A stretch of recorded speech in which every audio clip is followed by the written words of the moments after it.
R, x e x mais R. Parametrizou corretamente, quer dizer, escolheu bem as variáveis, as incógnitas do problema, tudo fica mais fácil. Quer ver? Somou x menos R mais x mais R. E lá tem menos R e tem mais R. Tchau! Né? Saiu, cortou o R, ficou apenas 3x igual a 12.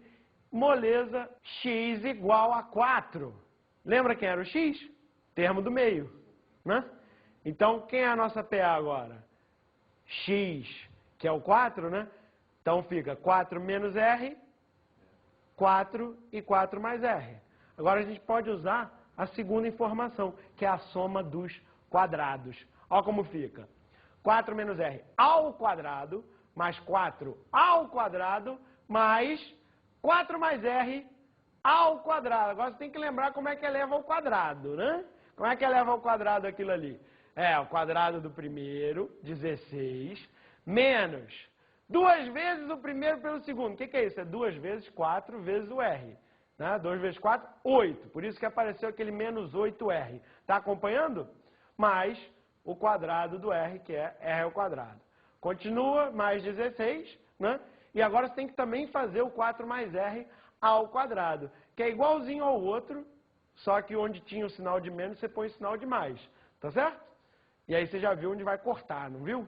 Ah, tem um menos 8R com mais 8R que já corta. E aí fica muito fácil, porque vai dar 2R ao quadrado mais 3 vezes 16, que é 48, igual a 80. Né? Faz a conta, 80 menos 48, 32.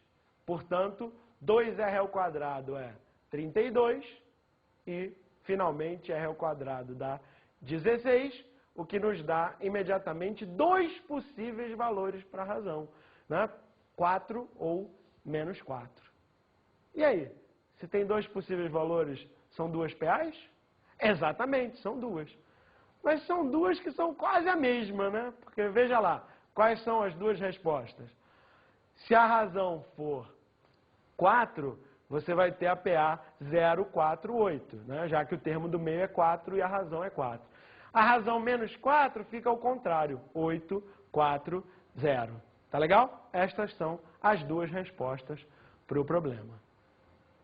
Tudo bem? Experimenta fazer isso aí só usando fórmula. Você vai ver que cresce muito mais do que as contas que nós fizemos aqui. Tá bom? Agora vamos estudar algumas propriedades da PA. Para estudar essas propriedades, nós vamos usar a mesma figura que nos ajudou a calcular a soma dos termos da PA. Tá bom? Vamos lá ver a primeira dessas propriedades. Numa PA, cada termo é a média aritmética dos termos vizinhos. Você acredita nisso? Você podia pegar algumas PAs que você conhece e verificar. Né? Você vai ver que isso realmente acontece. Lembra da PA do início da aula? Tinha duas, né? Vamos ver aquela mais legal. 4, 7, 10. Né? Não é isso? Bom, qual é o termo do meio? 7. E os dois extremos? 4, os dois vizinhos, né? 4 e 10. Qual a média aritmética? 4 mais 10, 14, divide por 2, 7. Deu certo, né? Deu. Vai dar certo sempre. Por quê? Vamos lá. Vamos ver por que dá certo sempre.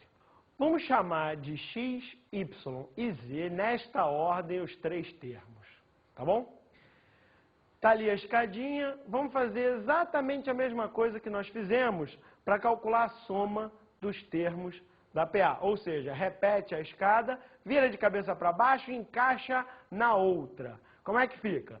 Olha lá, você fica com 3 colunas de mesma altura. As duas da ponta valem quanto? X mais E. E a do meio? 2Y. Ou seja, o dobro de Y é a soma de X com Z. Portanto, Y é realmente X mais E sobre 2. A média aritmética dos dois termos vizinhos. Era isso que nós queríamos demonstrar. A segunda propriedade é uma generalização dessa primeira. É a seguinte: Em uma PA, a soma dos termos equidistantes dos extremos é constante. O que significa isso? É melhor ver a figura para você entender o que significa e, ao mesmo tempo, você entender por que funciona, tá bom? Vamos ver a figura. Que figura? Adivinha? A mesma de antes, né? Você tem lá agora uma PA bem genérica. Então, você começa num termo qualquer, que a gente está chamando de AN. E nós vamos até o último termo, né, dessa PA, a gente está chamando de AM. Está lá a figura. E a pergunta é a seguinte, bom, quando se encaixa tudo, ficam todas as colunas com a mesma altura, tá certo? Quem é a primeira coluna? Você está vendo, é o AN mais o AM, é a soma do primeiro com o último, ou seja, a soma dos dois extremos. O que são dois termos equidistantes dos extremos? Simplesmente o que está representado aqui na figura. Do AN você avança K unidades, esse K pode ser qualquer número de unidades, e você vai do AN para o AN mais K.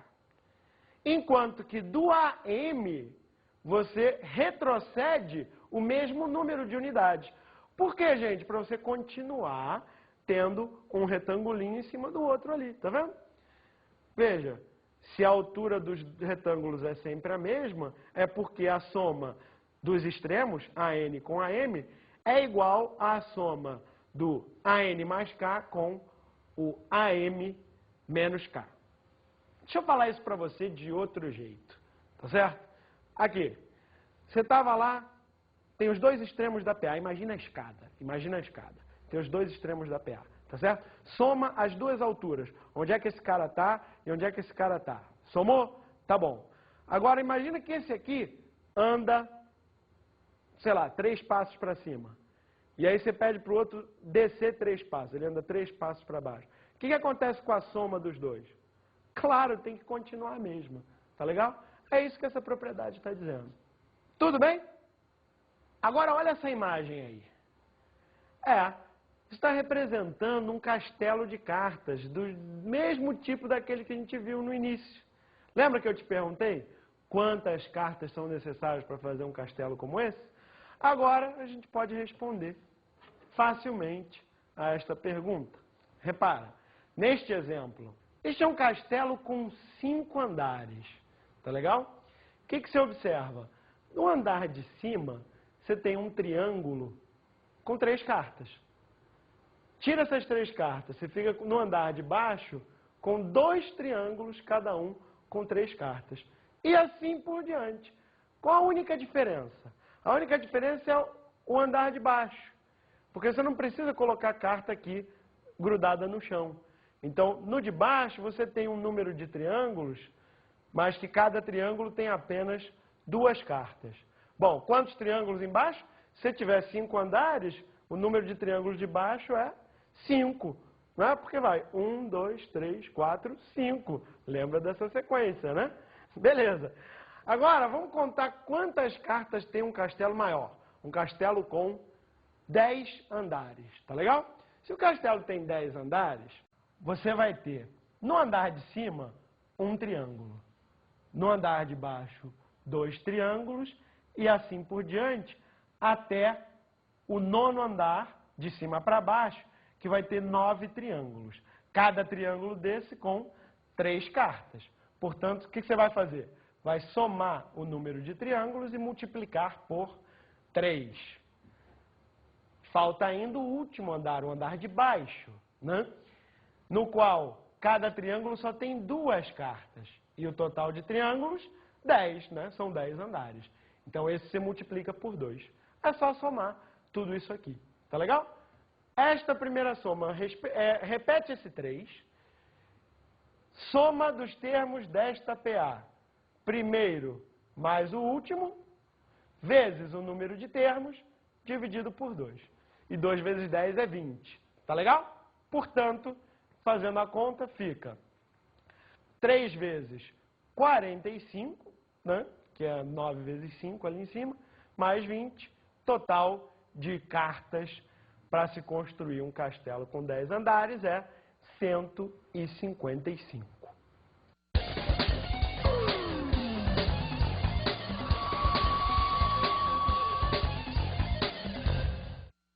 Minha dica para você estudar PA é: utilize a analogia da escada.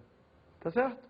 Os primeiros exercícios sobre PA, desenhe as suas escadas, entenda o que está acontecendo.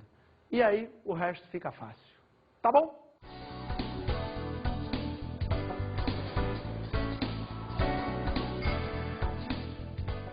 Na aula de hoje estudamos progressão aritmética. Vimos o termo geral, a soma dos termos e também algumas propriedades muito úteis. Bons estudos!